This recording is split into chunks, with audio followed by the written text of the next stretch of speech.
मित्रों नमस्कार। मैं महेंद्र कुमार सहगल यूट्यूब चैनल में आपका स्वागत करता हूं और आशा करता हूं कि आप सभी लोग बहुत अच्छे हों। मित्रों, आज हम लोग हिंदी व्याकरण में मोर की पर्यायवाची के बारे में अध्ययन करेंगे।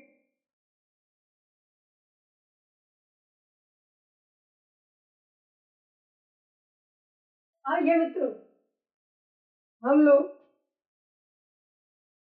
मोर की पर्यायवाची के बारे में अध्ययन करते हैं। तो अध्ययन करने के साथ साथ आप पढ़ने के लिए कुछ ना कुछ मोटिवेशन भी लेते रहिए। अभी तो असली मंजिल पाना बाकी है। अभी तो आप लोगों के लिए है, अभी तो असली मंजिल पाना बाकी है। अभी तो इरादों का इम्तिहान बाकी है। अभी तो इरादों का इम्तिहान बाकी है। अभी तो तौली है मुट्ठी भर जमीन।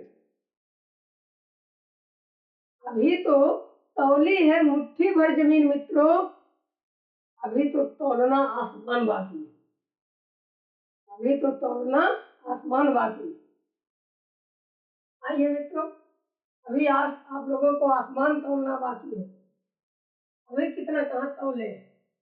आइए मित्रों, मोर की पर्यायवाची के बारे में देखते हैं। मोर का पर्यायवाची होता है मयूर। पहली चीज तो जान लीजिए मोर की थोड़ी सी विशेषता, क्योंकि उसके पंख कैसे होते हैं, चंद्राकार होते हैं। उनके सिर पर एक शिखा रूपी होता है जो क्रमबद्ध तरीके से लगा रहता है। मोर के ऊपर, सिर के ऊपर देखिए चुरकी टाइप होता है, जिसको चोटी कह सकते हैं, है ना, उसी को। तो मयूर हो गया। सारंग हो गया, विशेष रंग का होता है, तो सारंग हो गया। सारंग सर्प की भी पर्यायवाची होती है मित्रों। शिखी हो गया, शिखाओं पर उसके होता है, अभी हमने बताया कि उनकी चोटी होती है शिखा पर। वरी हो गया। वरी का मतलब होता है इनका, ये जो मोर होते हैं इनकी शिखाओं के आधार पर ही इसको वरी कहा जाता है। वर्ष में चोटी होता है। केकी, ध्वनि के आधार पर देखा जाए, ये आवाज कैसे करते, के की आवाज बोलते, इसीलिए केकी कहा जाता है। पूंछ पर, इनके पंख पर कैसा होता है, चंद्रमा के आकार का बना होता है चित्र, चंद्र बलिया हो। श्वेता पांग कहा जाता है मित्र।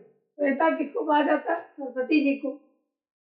आप देखे होंगे जहाँ सरस्वती जी हैं वहां पर हंस तो उनका वाहन है, लेकिन वहां पर मोर भी उनके पैरों के नीचे नीचे जो है बैठा रहता है। श्वेता पांग इसीलिए कहा जाता है। षष्ठ मुख वाहन, षष्ठ मुख वाहन, षष्ठ का मतलब होता है छह, मुख माने मुख। षष्ठ मुख किसकी पर्यायवाची है, कार्तिकेय की। तो कार्तिकेय का ये क्या था, वाहन था, इसीलिए षष्ठ मुख वाहन कहा जाता है। ये हो गया। शिव, सुतयान, शिव माने शिव जी, सुत माने पुत्र, यान माने वाहन, शिव सुतयान कहा जाता है। कार्तिकेय वाहन कहा जाता है। कार्तिकेय यान भी कह सकते हैं। कृषक मित्र होता है, किसानों का क्या होता है, मित्र। क्यों, क्योंकि किसान जब जाते हैं तो ये सर्पों को खाता है, सर्पों का भक्षण करता है, तो ये सर्पों से किसानों को बचाता है, इसलिए कृषक मित्र भी कहा जाता है। केचुए की भी पर्यायवाची होती है कृषक। नर्तक प्रिय, इनका जो नृत्य होता है कितना प्रिय, कितना सुंदर नाचते हैं, उस दृश्य को आप देखिए। मेह प्रिय, मेह का मतलब यहाँ होता है मोहक, मन को मोहने वाला, बहुत प्रिय नृत्य करते हैं। केक कहा जाता है, जैसे यहाँ केकी था, यहाँ केक हो। नीलकंठ, इनका कंठ देखे होंगे, गला जो होता है वो कैसा होता है, नीला होता है, इसीलिए इनकी पर्यायवाची क्या बन जाती है, नीलकंठ। सिखावल कहा जाता है, क्या कहा जाता है मित्रों, सिखावल। शिखा माने शिखा, और माने होता है पंक्ति, एक लाइनिंग बद्ध, यानी एक रेखा में वो सीरियल से मान लीजिए लगे रहते हैं, इसीलिए सिखावल कहा जाता है। ध्वजी कहा जाता है, इसी चोटी के नाते क्या कहा जाता है? ध्वजी। यानी कार्तिकेय का वाहन भी है, तब भी कह सकते हैं ध्वजी। उमा सुत यान, उमा माने पार्वती, सुत माने पुत्र, यान माने वाहन। तो उमा सुत के क्या था? वाहन है। सर्प भक्षक, सर्पों का क्या करता है? भक्षण करता है। नाग भक्षक, नागों का क्या करता है? भक्षण करता है। कलापी कहा जाता है। कलापी का मतलब होता है समूह में रहने वाला, समूह में रहने वाला। ये कैसा रहता है? समूह में रहने वाला होता है, समूह में रहता है। आकर्षक, देखने में कैसा लगता है? सुंदर लगता है, दिव्य लगता है, रंग बिरंगा लगता है, रोचक लगता है, विलक्षण, विशेष लक्षण वाले होते हैं। देखने में इतना सुंदर, लेकिन खाते क्या है? भक्षण क्या करते हैं? सर्पों का भक्षण। इतने का अर्थ समझ गए मित्रों। आइए लहर की पर्यायवाची के बारे में। तो लहर तो पहले आप जानिए कि हो सकता है कुछ लोग गए भी हो, कुछ लोग ना गए हो। तो गोवा हुआ जैसे बीच पर आप चले जाइए, वहाँ हर समय लहर आता रहता है, उसी का लोग लुत्फ लेते रहते हैं, मजा लेते रहते हैं। और उसी के आधार पर अनेक समुद्रों से कंपन करता हुआ निकलता है। तो वो एक धारा होती है, और धारा निकल करके वो एक जो है लहर का रूप लेता है। छोटी सी धारा होती है, समुद्रों से निकलती है। क्या कहा जाता है? कंपन कहा जाता है। लहर को क्या कह सकते हैं? कंपन, दोलन कहा जाता है। तरंग इसकी पर्यायवाची, तरंग के माध्यम से आता है। लोल, कल कल की आवाज करते हुए उल्लोल भी हुआ। बीच, बीच क्यों कहा जाता है? बीच का मतलब बीच वही कहा जाता है जहां पर लहर वगैरह लहर आता है। उर्मी, उर्मी माने लहर होता है। लहरी, लहरी माने भी लहर होता है। हिलोर, हिलोर तो आप देशज भाषा में जानते हैं। हिलोर मार, हिलोर मारने वाला मतलब ये है लहर। मौज, क्या मस्ती करते। दुकुलवती, दुकुलवती, दुकुल माने सुंदर, सुंदर जो है स्त्रियों की भांति। एकदम जान लीजिए कि यहाँ कल्पना किया गया है कि जिस प्रकार से सुंदर स्त्रियों को देखने के बाद भाव विभोर लोग हो जाते हैं, इसी प्रकार से यहाँ धाराओं को अर्थात लहर को देख करके लोग प्रसन्न हो जाते हैं, उसमें जो है खेलते रहते हैं। और जो है लहरों में धारावती इसीलिए कहा जाता है, धारावती। समुद्र का, समुद्र से गमन करके नदी की भी पर्यायवाची हो जाती है। स्त्रीवंती, स्त्रीवंती, स्त्री का नहीं, वही हमने कहा कि जिस प्रकार से स्त्रियों के मेल के मिलने से लोग स्त्रियों को अगर कोई भी ना देखना चाहे तब भी देखने लगेगा अगर सुंदर स्त्रियां हैं। इसी प्रकार से यहाँ लहर का होता भाव कि जब वहां रहते हैं इतना सुंदर लगता है कि इसीलिए इसकी पर्यायवाची बन गई स्त्रीवंती। तटनी कहा जाता है, तटनी का मतलब किनारा। वाहिनी कहा जाता है। प्रोतस्पनी, ये नदी की भी पर्यायवाची। कूलंकसा, कूलंकसा कुल माने किनारा होता है। कसा का मतलब यहाँ होता सुंदरता, किनारों की जो सुंदरता हो कूलंकसा कहा जाता है। तरंगिणी कहा जाता है। जलमाला भी कहा जाता है। जल की एक माला, एक श्रेणी आ जाती है। माला का मतलब यहाँ श्रेणी, जहाँ धारा प्रवाहित होती है और हल्का हल्का लहर आता है, उसमें लोग मौज मस्ती करते रहते हैं, लुत्फ लेते रहते हैं, नहाते रहते हैं। तो ये इनकी पर्यायवाची हो गई मित्रों। आइए ठग की पर्यायवाची। तो ठग का तो आधा तो वैसे आप जानते होंगे, गुंडा, डाकू कह सकते हैं, बदमाश कह सकते हैं। बलवान होता है, ताकतवर जो रहेगा वही तो गुंडे करेगा। और का आम लड़का या आम जो है आदमी थोड़े करेगा। जो बेचारा गरीब रहेगा वो तो खुद अपने से परेशान है। कठोर, ऐसे लोग कठोर भी होते हैं। दबंग, छलिया, कुछ लोग छल करने वाले धोखेबाज होते हैं, ठग होते हैं। छल करके, जैसे कुछ लोग पैसा धोखेबाज, कुछ लोगों को पैसा वैसा ले लिए नौकरी के नाम पर, नौकरी दिलाएंगे, नौकरी दिलाएंगे, बाद में पता चला कुछ नहीं, पैसा लेके भाग गया। बाद में जाकर के एफआईआर करवाते हैं, तब जाकर के पुलिस एक्शन लेती है। उसके पहले किसी को पता नहीं, यहाँ तक घर वालों को पता नहीं किसको पैसा दिया गया। अरे भी रेप करने वाले, लुटेरा, प्रताड़क, माने विशेष ताड़क माने ताड़ने वाला, विशेष रूप से ताड़ने वाला, चाहे वो आर्थिक रूप से हो, चाहे शारीरिक रूप से आपको तंग करता हो, ताड़ता हो, उसी को प्रताड़क कहा जाता है। वंचक, ऐसे लोग अक्सर वाणी के बहुत तेज होते हैं, बहुत बात करते हैं, ऐसी ऐसी वाणी बोल देंगे आप प्रभावित हो जाएंगे, ऐसा ऐसा बात कर देंगे आपको ऑटोमेटिक पैसा दे देंगे, जैसे लगता है मनमोहक मंत्र इनके पास होता है, ये मार देंगे। प्रवंचक, विशेष बातें होती है, बात को बार बार कह करके आपको अपनी तरफ आकर्षित करें। जालसाज, धूर्त कहा जाता है इसे। ये आपका ठग का पर्यायवाची हो गया मित्रों। आइए बाण की पर्यायवाची देखते हैं। बाण की विशेषता देख लो, नुकीला होता है, बाण ऐसे बना होता है और ये भी ऐसे होता है।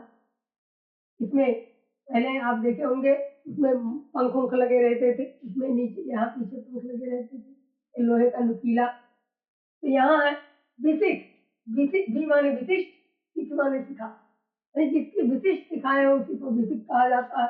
खग कहा जाता है, खा माने आकाश, गा माने खग माने पक्षी भी होता है। तो आकाश में, आकाश मार्ग के द्वारा इससे युद्ध किया जाता है, इसीलिए इसे क्या कहा जाता है मित्रों? खग कहा जाता है। आसुक कहा जाता है, आसुक, आस माने शीघ्र, गा माने गमन करना, यानी तेज चलने वाला, तेजी से गमन करने वाला, जल्दी से गमन करने वाला आसुक होता है। आसुक का मतलब एक बार पीछे आओ मार दिए बहुत तेज जाएगा। नाराज, नाराज का मतलब यहाँ होता है कि कह सकते हैं दुर्दिन, कष्टकारी, दुर्दिन जिसका आ जाएगा उसी के ऊपर। जैसे आप देखे होंगे महाभारत में, रामायण में, जब तीर चलाते हैं रावण के ऊपर या अन्य जितने हैं कुंभकर्ण के ऊपर, उन लोगों का दुर्दिन आया रहता है, इसलिए बाण चलाते हैं। तो नाराज हो गया। तीर तो आप जानते ही, तिली मुख कहा जाता है। तिली मुख का मतलब यही, जिसकी पत्थर के समान मुख हो, कठोर मुख हो, उसी को तिली मुख कहा जाता है। तिला माने पत्थर होता है। सर, सर माने बाण। ईसु, इस माने होता है नाराज, इस माने नाराज, वही जो कि हमने बताया। या सहायक कहा जाता है, क्या कहा जाता है मित्रों? सहायक। सहायक का मतलब होता है बाण। सहायक में कौन सा संधि होगा? सहायक में कौन संधि होगा ऐसे पता चल रहा? आयत, आयादि संधि। कौन सा संधि मित्रों? आयादि संधि। तो सहायक, सहायक माने बाण होता है। सहायक माने क्या होता है? बाण। आइए ये जान के अब प्रश्न ये बनता है, आंख की पर्यायवाची के बारे में जानना। इसकी पर्यायवाची मित्रों आंख, नेत्र। अब नेत्र हो गया, नयन हो गया, नयन में कौन संधि है? आयादि। नेदर, चक्षु, चक्षु माने ने, लोचन माने ने, दृष्टि प्रिय, देखने के लिए प्रिय।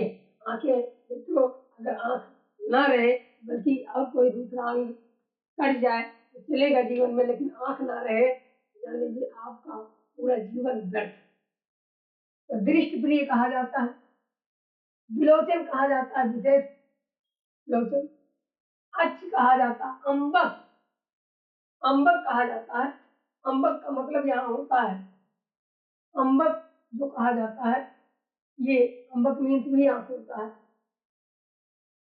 दृग, दृग माने देखना, यहाँ अंबक मीन्स भी यहाँ देखने से है। शिव की तृतीय आंखों के बारे में अंबक कहा गया है। दीठ, दीठ का मतलब भी होता है दृष्टि, दृष्टि यानी देखने के लिए जो अंग प्रयोग होती है, दीठ कहा जाता है, दृष्टि कहा जाता है। अपांग कहा जाता है। अपांग यानी विशेष अंग है, इसके बिना आदमी नेत्रहीन हो जाता है, दिखाई नहीं। दृष्टि शक्ति कहा जाता है। चश्म इंद्रित कहा जाता है, चश्म इंद्रित। अब चश्म इंद्रित क्यों कहा जाता है मित्रों? क्योंकि चश्म माने होता है देखना, इंद्रित माने इंद्रिय, जिस इंद्रियों के द्वारा देखा जाए उसी को चश्म इंद्रित कहा जाता है। चक कहा जाता है, क्या कहा जाता है? चक। तो आइए मित्रों, हम इसका एक बार और रिवाइज कर देते हैं। मयूर मोर हो गया। सारंग तिखी शिखाओं पर होता है। वरी का मतलब ये होता है कि वाहन, यानी कह सकते हैं शिखाओं पर होने वाला वरी। वरी का मतलब यहाँ चोटी से है। केकी चंद्रवलया, इनका जो पंख कैसा होता है चंद्रवलया का। श्वेता पंख सरस्वती की पंख रहता है। कार्तिकेय का वाहन है शिव सुतियान, वही कार्तिकेय वाहन या कार्तिकेय यान। कृषक मित्र, किसानों का मित्र। नर्तक प्रिय, इसका नृत्य बहुत अच्छा होता है, बहुत सुंदर लगता है। मेह प्रिय, मेह माने सुंदर होता है, इसीलिए मेह से जान लीजिए कि इसलिए देशज भाषा में, अवधी भाषा में पत्नी को मेहर कहा। तो मेह प्रिय यानी सुंदर देखने में लगता है। केक नीलाकंठ होता है, नीलकंठ। इनका जो है शिखा जो होती है वो पंख में होती है, शिखावल कहा जाता है, ध्वजी कहा जाता है। उमासुत ज्ञान, सर्पभक्षक, नागभक्षक, कलापी समूह में रहने वाला कहा जाता है। आकर्षक होता है, दिव्य होता है, रंग बिरंगा कह सकते हैं, रोचक होता है देखने में, विलक्षण विशेष लक्षण लिए हुए रहता है। लहर की एक बार रिवाइज कर लेते हैं। कंपन, दोलन, तरंग, लोल, उल्लोल। बीच को अभी हमने बताया, बीच पर क्या होता है, लहर आता है। और माने लहर, लहरी, हिलोर, मौज, मस्ती करते हुआ लोग। धुकुलवती, आकर्षित करने वाले। धारावती, समुद्र का समुद्र से आकर के गमन। स्त्रीवंती, स्त्रियों की तरह जो है भाव देने वाली, समझ सकते हैं, इतना सुंदर लगता है। तटनी माने किनारा। वाहिनी, प्रोतस्विनी, कूलंकषा, किनारे पर सुंदर लगता है देखने में। रंगिणी, जलमाला, जल की एक माला, एक श्रेणी आती है। इधर देखो ठग की पर्यायवाची क्या होगा, गुंडा, डाकू, बदमाश, बलवान, कठोर, दबंग, छलिया, धोखेबाज, प्रेमी, लुटेरा, प्रतारक, वंचक, प्रवंचक। वंचक प्रवंचक का ये प्रतारक मतलब जो विशेष रूप से आपको प्रताड़ित करता हो, ताड़ता हो। वंचक का मतलब होता है वाणियों से ताड़ता हो। प्रवंचक का मतलब ये भी है वही, वाणियों से विशेष बातें करके आपको आकर्षित कर ले। जालसाज, धूर्त। बाण की अगर बात करें, विशिष्ट विशिष्ट सिखाए। खग, आसुक, आसु माने क्या होता है, जल्दी। गा माने गमन करने वाला, तेज से चलने वाला। नाराज, तीर, तिली मुख।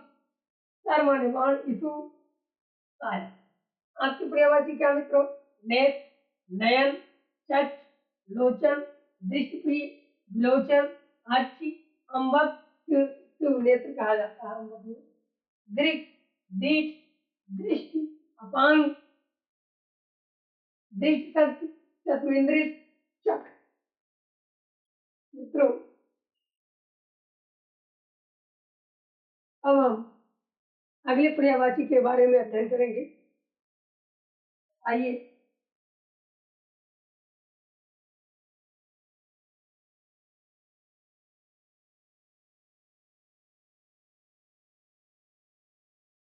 अब अगले पर्यायवाची के बारे में मित्रों अगले क्लास में बताएंगे। तो अगर ये वीडियो आपको अच्छा लगा हो तो कृपया लाइक, सब्सक्राइब एवं शेयर कर दीजिएगा मित्रों। धन्यवाद।